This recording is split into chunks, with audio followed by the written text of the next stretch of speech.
Escola dominical, feita pra mim, pra você. Espaço pra crescer e a Bíblia conhecer, sempre junto com você. Escola dominical, feita pra mim, pra você. Espaço pra crescer e a Bíblia conhecer, sempre junto com você. Graça e paz a todos que nos acompanham aqui no canal Palavra Viva e Fiel. Vamos ao estudo da nossa penúltima lição do trimestre, revista CPAD, lição de adultos, 22 de setembro de 2024. O assunto da lição: o banquete de Esther, denúncia e livramento. Nosso texto áureo está em Provérbios, capítulo 21, versículo 1. Como ribeiros de águas, assim é o coração do rei na mão do Senhor. A tudo quanto quer, o inclina. A verdade prática nos ensina que devemos reconhecer as autoridades humanas, mas não podemos atribuir-lhes um poder acima do que elas têm. Há um Deus no céu. A nossa leitura em classe está no livro de Esther, capítulo 7, versículos 1 a 10. Vindo, pois, o rei com Amã para beber com a rainha Esther, disse também o rei a Esther no segundo dia, no banquete do vinho: qual é a tua petição, rainha Esther? E se te dará. Qual é o teu requerimento? Até metade do reino se fará. Então respondeu a rainha Esther e disse: ó rei, se achei graça aos teus olhos, se bem parecer ao rei, dê-se a minha vida como petição, e o meu povo como requerimento. Porque estamos vendidos, eu e o meu povo, para nos destruírem, matarem e lançarem a perder. Se ainda por servos e servas, ou escravos e escravas, em outras traduções, nos vendessem, me calaria, ainda que o opressor não recompensaria a perda do rei. Então falou o rei a Assuero e disse à rainha Esther: quem é esse? Onde está esse cujo coração o instigou a fazer assim? E disse Esther: o homem, o opressor, o inimigo é este mau Amã. Então Amã se perturbou perante o rei e a rainha. E o rei, no seu furor, se levantou do banquete do vinho para o jardim do palácio. E Amã pôs-se em pé para rogar a rainha Esther pela sua vida, porque viu que o mal já lhe era determinado pelo rei.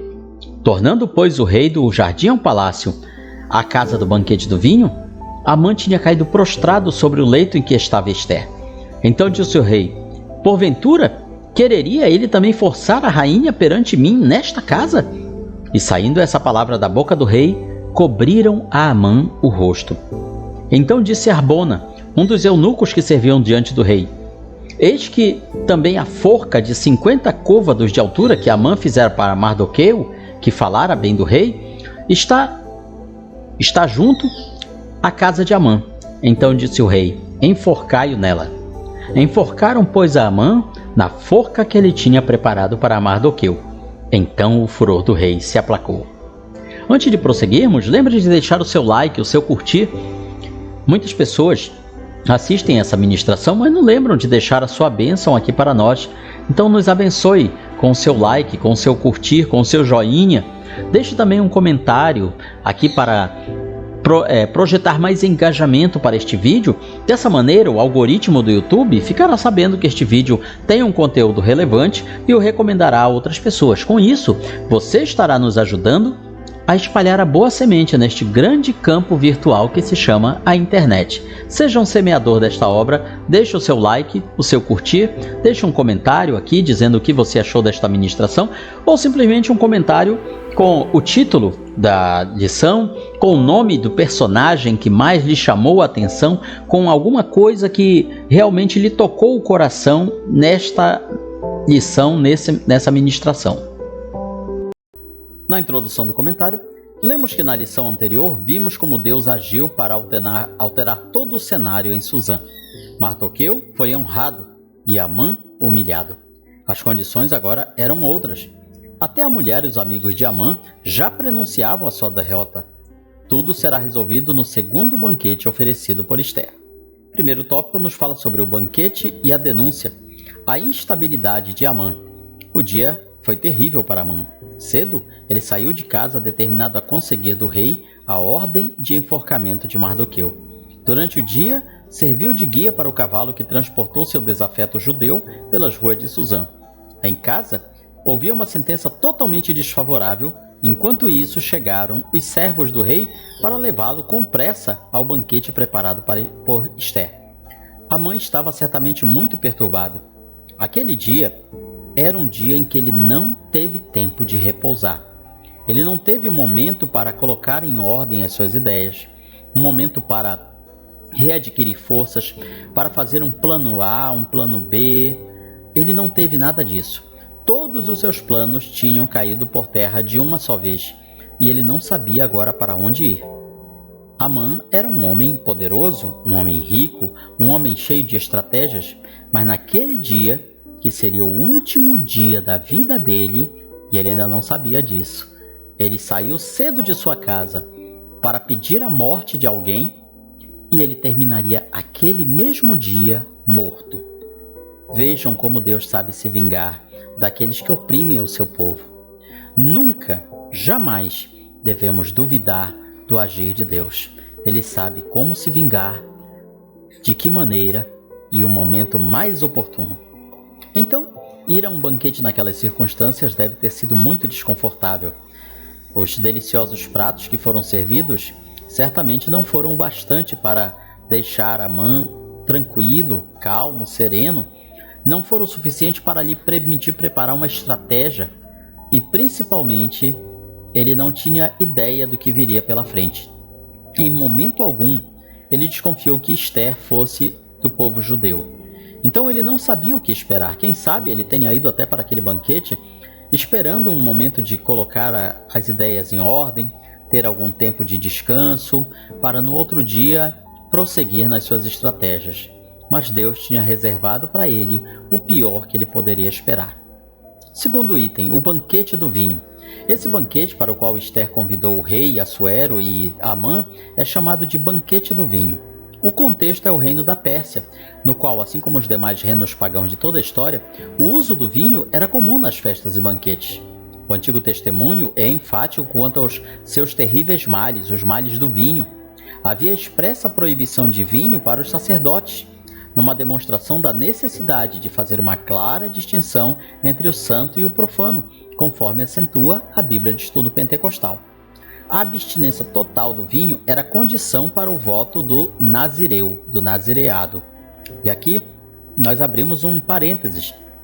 Algumas pessoas confundem o fato de Jesus ter chamado de Jesus Nazareno, alegando que isso significaria que ele era nazireu. Talvez isso tenha até levado algumas pessoas a representarem Jesus com cabelos compridos, que era uma das condições do nazireu daquela época. Porém, nazireu não é a mesma coisa que nazareno, ou seja, Jesus cortava o cabelo, ele não tinha cabelos compridos como o nazireu, como o Sansão, por exemplo, e também ele podia se alimentar de vinho. Ele não estava proibido de usar vinho. E vemos que ele participava de jantares e banquetes oferecidos a ele pelas pessoas e ele ingeria vinho. Inclusive o vinho fazia parte do ritual da Páscoa. Portanto, não é base de nazireado alegar que Jesus tinha cabelo comprido e não bebia vinho. Além disso, o texto veterotestamentário ressalta o belíssimo exemplo dos recabitas, uma família, uma espécie de tribo, que se abstiveram totalmente do vinho por iniciativa própria e foram honrados por Deus por isso, pela sua obediência. Jeremias 35, 6-19. No Novo Testamento, o ensino é não se embriagar com vinho, mas se encher do Espírito. Alguém poderá dizer, bom, mas a Bíblia não está proibindo beber vinho, ela está proibindo se embriagar, então se eu beber o vinho, mas não me embriagar, está tudo bem. Não é assim. Devemos fugir de toda aparência do mal. Devemos nos abster totalmente do que não convém aos santos. Então, para nós que somos servos de Deus, seguidores de Jesus, é conveniente que bebamos vinho ou qualquer outra bebida alcoólica? Isso glorifica a Deus? Isso realça o nosso testemunho perante a sociedade? Achamos que não. E pensamos que muitos dos nossos ouvintes também tenham a mesma opinião. Terceiro item. Qual é a tua petição? Assuero estava mesmo determinado a saber o que inquietava a rainha. Ele estava curioso o que a rainha queria. Então, novamente, ele pergunta: o que você quer, rainha Esther? O fato de Esther comparecer em sua presença correndo risco de morte, pelo fato dela ser do povo judeu e não ter sido chamada para estar com o rei, como era de costume, no primeiro banquete ter mantido suspense quanto ao lhe afligia, deve ter levado Assuero a suspeitar que algo muito grave estava acontecendo. Daí sua prontidão a novamente inquirir-lhe: qual é a tua petição, rainha Esther? Qual é o teu requerimento? Até metade do reino se fará. Ou, na nossa linguagem, ele estava dizendo a Esther: o que você quer? Eu te dou até metade do meu reino, que era uma expressão comum na época. Evidentemente, ele não teria intenção de fazer isso mesmo. A essa altura, talvez o coração da rainha já estivesse acelerado. Ela estava diante do rei e também diante do algoz dos judeus, daquele que tinha levado o rei a assinar uma ordem de genocídio. Então, ela não podia perder uma ocasião sequer. Ela tinha que ser firme na sua declaração. E ali ela se revelou uma mulher forte e decidida. Uma mulher realmente poderosa, não empoderada, como o feminismo hoje em dia fala, mas uma mulher poderosa. Poderosa em Deus. Os dias de jejum que tinham antecedido aqueles banquetes a fizeram forte espiritualmente. Uma mulher de Deus, se mostrou mais forte do que os dois homens mais poderosos daquele império. A mulher virtuosa sabe abrir a boca com sabedoria, sem perder a compostura. Esther não fez um barraco, digamos assim. Esther não fez um escândalo, mas ela soube colocar de maneira firme e também de maneira respeitosa todo o problema que afligia a ela e ao seu povo. Que exemplo de mulher! Que todas as mulheres da nossa geração possam olhar para Esther e dizer: Deus me faça assim como ela. Segundo tópico: a fúria do rei contra a injustiça. Primeiro item: a revelação do plano. Esther detalhou ao rei o que havia acontecido. O que ela queria era a preservação da sua vida e da de seu povo, os judeus. Porque estamos vendidos, eu e o meu povo, para nos destruírem, matarem e lançarem a perder. Por que ela usou a expressão estamos vendidos? Porque Amã, quando bolou este plano junto com o rei Assuero, se comprometeu a pagar uma grande fortuna, 10.000 talentos de prata, uma quantidade muito considerável de dinheiro da época. Para quê? Para, digamos, entrar nos tesouros do rei, para compensar o tesouro real. Ou seja, ele havia feito uma compra. É como se ele comprasse o povo judeu para fazer o quê? Para matar, para exterminar. Esther fez ver ao rei o absurdo do plano, que visava o extermínio de toda uma raça, e uma raça pacífica. O povo de Israel não era uma raça guerreira, belicosa, não era um povo que causava problemas ao Império da Pérsia, então não havia motivo para destruí-lo. Não era como uma venda de escravos ou servos, por isso que ela menciona: se ainda fôssemos vendidos como servos, eu me calaria. Servos aqui é o sentido de escravo. Se fosse isso, Esther disse que não incomodaria o rei.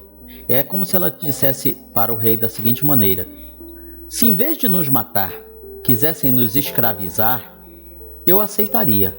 Mas eu não posso aceitar esse extermínio, esse genocídio que querem fazer. Claro que na época não existia essa palavra genocídio, mas estamos contextualizando para uma linguagem atual. Segundo item: quem fez isso? A pergunta de Assuero pode parecer estranha. Afinal, ele tinha assinado o decreto que determinava a matança do povo israelita. Ele havia sido levado a isso pelas intrigas de Amã. Então, será que ele não sabia? Será que ele tinha esquecido? Será que ele era algum tipo de esquizofrênico ou perturbado mental? Não se pode presumir que um rei ou qualquer governante saiba em detalhes tudo o que acontece no seu palácio ou jurisdição. Às vezes, até aos pais escapam fatos próximos de seus olhos. Não era de todo irrazoável, portanto, que Assuero estivesse surpreso com a notícia trazida pela rainha. Ou então, a surpresa deveu-se ao fato de saber que se tratava do povo da rainha, já que até então Assuero não sabia nada sobre Esther, no sentido de saber o seu povo, que ela era judia. De qualquer forma, era resultado do excesso de poder que o rei concedeu àquele homem. O abuso de autoridade. A autoridade havia sido dada a Amã e ele usou da forma errada. E no momento certo, Deus o castigou por isso. Mas conquanto tivesse concedido amplos poderes ao Agagita, o quadro agora era outro. Assuero amava Ester. Ele não poderia abrir mão da sua rainha por causa do seu povo. Portanto, Amã foi longe demais. Ele ultrapassou um limite, ele ultrapassou uma linha. Assim também hoje em dia, nós temos autoridades que recebem de Deus poderes, sejam de uma cidade, de um bairro, de um estado, de uma nação. Deus concede autoridade e poder não só aos justos, mas também aos ímpios. Sim, existem muitas autoridades que são ímpias. Por que Deus faz isso? Deus não sabe que eles vão usar o poder de forma errada? Sim, Ele sabe. Mas Ele dá a oportunidade para mostrar. Eu dou a oportunidade aos ímpios para usarem bem o poder e eles não usam porque eles são ímpios. Dessa forma, Deus é glorificado e o ímpio acaba cavando a sua própria cova. Nos nossos dias também existem autoridades que abusam do poder que Deus lhes concedeu e pagarão o preço por isso, seja nesta vida, seja na eternidade. Nas famílias ou em qualquer grupo social, a convivência legítima deve ser respeitada. Cada um deve entender seu próprio limite e não abusar de direitos ou medir forças no estilo ou ele, ou ela, ou eu. Fazer isso é atrair o mal para si mesmo, em um efeito bumerangue, como aconteceu com Amã. Ele lançou o mal aos outros e o mal voltou para atingi-lo. Terceiro item, a terrível reação do rei. É provável que a consciência de Assuero tenha sido ativada quando ele entendeu o tamanho da injustiça feita aos judeus e ao saber que aquele povo era o povo da sua rainha. Com toda firmeza, Ester respondeu ao rei, cara a cara com Amã, ou seja, numa atitude de uma época em que as mulheres não falavam quase na presença dos homens, se retraíam na presença dos homens. Ela o aponta sem dúvida nenhuma. O homem, o opressor, o inimigo, é este malvado Amã, é este mau Amã. Deus nos capacita no momento certo a erguer a voz em favor dos que não podem se defender. Ester não agiu de forma temerária ou precipitada. Não instigou motim, não quis dar um golpe de estado. Ela não usou de expedientes violentos, ela confiou na sua própria força. Manteve sua confiança em Deus e soube agir na hora certa, no lugar certo, da maneira certa. Como eu já falei antes, que exemplo para as mulheres dos dias de hoje. Assuero ficou tão furioso que se levantou do banquete e foi para o jardim, para tentar esfriar o seu ânimo. Ele ficou totalmente transtornado. A essa altura, Amã já estava apavorado, e a reação que teve foi se lançar sobre a rainha Ester, sobre o assento em que ela estava. Naquele tempo era muito comum as pessoas se assentarem nos seus banquetes não em mesas e cadeiras como nós fazemos, mas em divãs, uma espécie de sofá que a pessoa podia se estender o corpo, se deitar, se reclinar. E foi sobre um desses divãs, onde estava Ester, que o Amã se lançou. E a situação só piorou, porque nesse momento o rei voltou do jardim e viu Amã prostrado sobre o divã da rainha. Então ele interpretou aquilo da maneira seguinte: será que Amã está atacando a minha rainha? Ele está tocando na minha mulher? Ele está assediando a minha mulher? Ele está querendo forçá-la de alguma maneira, violentá-la? Ou seja, Amã acabou precipitando a sua própria destruição. Podemos dizer que naquele momento Amã cumpriu o que Jesus falaria muitos anos depois: quem quiser salvar a sua vida, vai perdê-la. No intuito de salvar a sua pele, Amã cavou de vez a sua própria cova. Terminou de dar o último passo na direção da sepultura. Terceiro tópico, o grande livramento.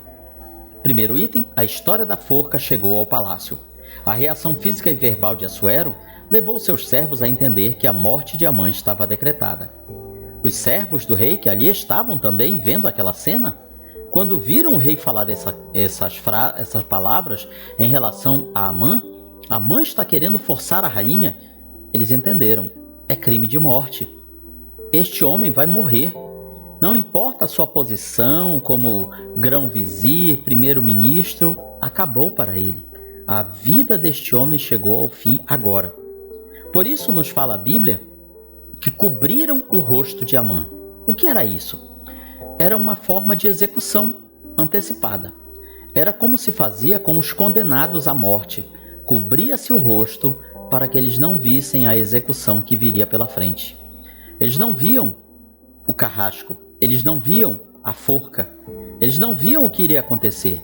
Eles só sentiam quando já era tarde demais. Depois que o rei redobrou seu furor por vê-lo deitado junto à rainha, os servos cobriram o rosto de Amã. A história da forca, que tinha sido preparada no dia anterior, já havia chegado ao palácio. Afinal de contas, era uma forca muito alta, de 50 côvados, cerca de 22 metros. 22 metros.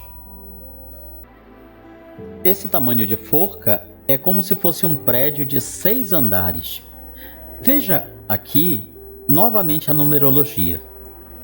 A numerologia bíblica. 6 é o número do homem. 7 é o número de Deus, da perfeição divina. E 6 representa o número da imperfeição humana. Amã construiu uma forca que representava toda a sua imperfeição. Por que ele construiu uma forca tão alta? Seria para promover um espetáculo público? Com certeza.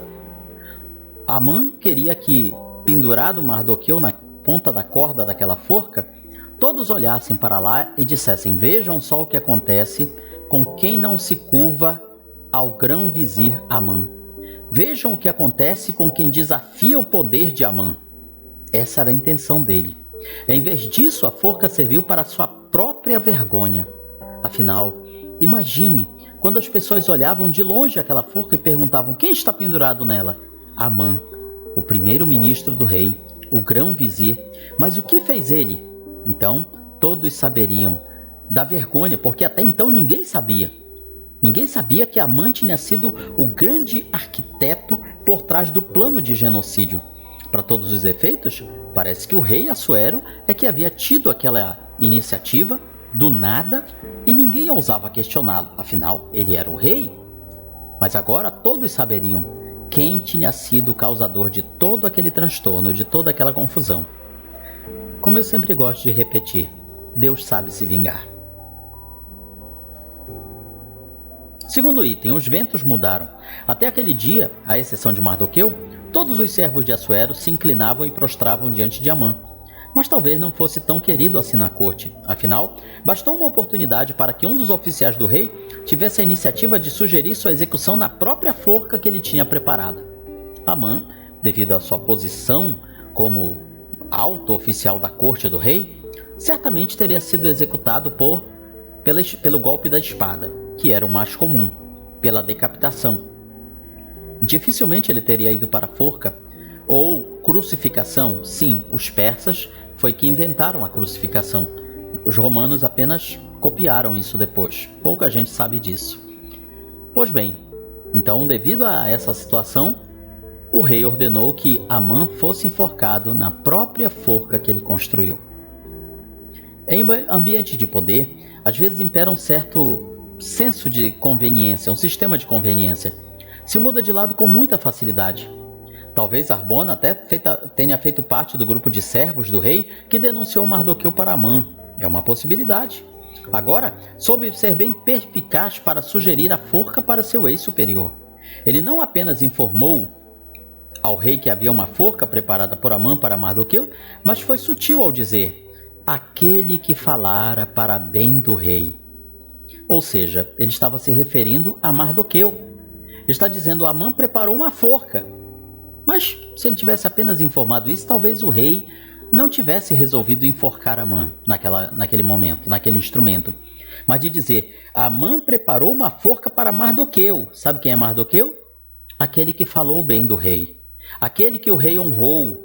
Aquele que o rei fez andar pela cidade montado no cavalo real, com a coroa real, com a veste real. Então tudo isso colocou no rei a decisão final. É para lá que será a execução, na própria forca que ele construiu. Concluímos que Deus não tem prazer na morte do ímpio, mas que ele se converta e viva. E algumas pessoas, lendo isso isoladamente, pensam: Deus não vai castigar, Deus não vai pesar a mão. Afinal, Deus não tem prazer na morte do ímpio? Deus não é sádico? Deus não é injusto? Deus não é malvado?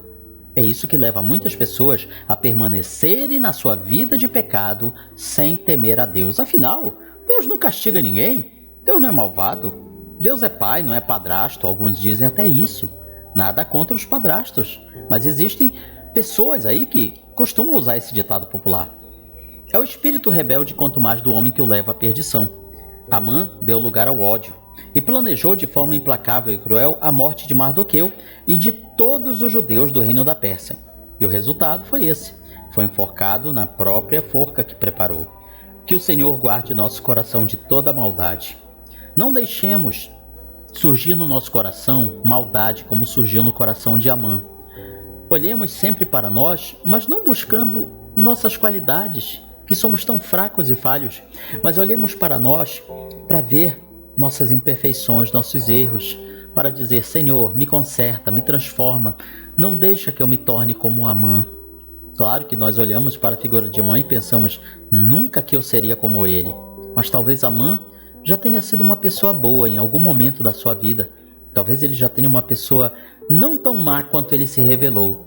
Mas os caminhos e as circunstâncias da vida e do pecado o levaram a se tornar aquilo que levou à sua própria destruição. Então, oremos e vigiemos. Não vamos nos tornar como Amã, para que assim Deus não nos faça ser enforcados na própria forca que nós construímos. Aqui está, portanto, um resumo da nossa lição número 12, revista CPAD Adultos. Pedimos novamente a você, deixe aqui o seu like, o seu curtir, deixe o seu comentário nesta lição, nos ajude a espalhar a boa semente aos corações. Deus nos abençoe e não falte na sua escola dominical.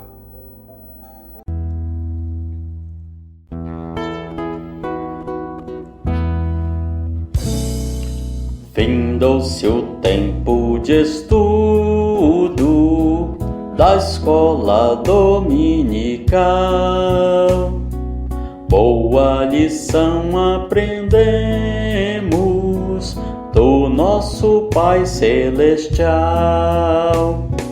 Despede-nos, Jesus Cristo, em tua paz e amor, e nos concede para sempre o teu celeste favor.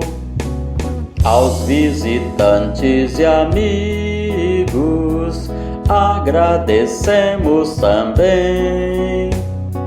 Que a paz de Deus reine em todos e até domingo que vem. E até domingo que vem. E até domingo que vem.